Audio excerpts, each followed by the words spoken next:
and that is the Baghdad Battery. That's right. Good call. Now, it's roughly a 2,000-year-old battery found in the Qujat Rabu and dates back to the Parthian period. So you're looking at roughly 250 BC to 250 AD. It's composed of a clay jar with a stopper composed of asphalt. An iron rod goes right through the middle, and it is housed in a copper cylinder. Now, for those of you that don't know, copper does a plethora of things. One, it's a good conductor of electricity, and two, it has healing properties. Many people think that, and these are conspiratorial folks, I'm not saying I'm one of them, but when the copper was taken out of people's homes and plastic piping was put in, it was said that health declined because copper has healing properties. Viruses, diseases that sit on copper do not last long because copper will kill them with a quickness. It is unknown what the exact uses for the Baghdad Battery were, but scientists say that it was used to electroplate items such as putting a layer of one metal on the surface of another. Now, electroplating is a general name for processes that produce a metal coating on a solid substrate through the reduction of cations of that metal by means of a direct electric current. So basically what it does is it takes the metal, runs the electricity through it, and then that metal will adhere to the surface of whatever it is you are trying to cover. So like gold-plated necklaces would be an example. So if you have a silver necklace but you want to encase it in gold, electroplate it.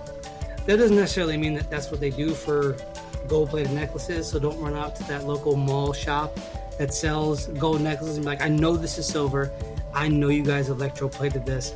I'm just giving an example of how I think it would work. The fascinating thing about the Baghdad Battery is that it's a battery and that's 2,000 years old. We tend to think that we are highly advanced, but this shows that maybe we were just as advanced back then. It's interesting because it generates what, like 1 volt of electricity, like a single volt, which doesn't seem very much to us, and it isn't. I mean, as far as the other things that we can do with electricity, but you got to think about the other technology that they might have had. Like, let's put it into perspective. Let's say that maybe they're turning water wheels, or they're working a loom, or they're just, the basic things that they have. They're not running TVs, they're not running radios that we know of, they're not running big, gigantic, like, console systems and everything like that. They don't have refrigeration as far as we know. They don't have all these things, so they don't need the amount of electricity that we have to run some of their simple machines. But a little bit of electricity could cause a big difference.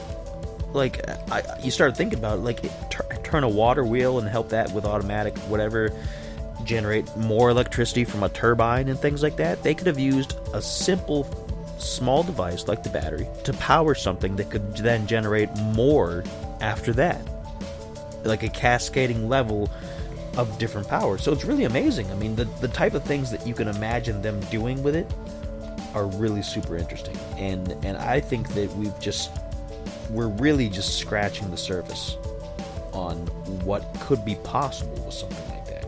Like what you heard?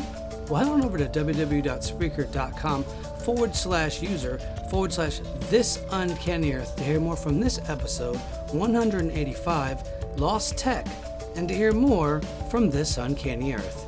As always, why be boring when you can be uncanny?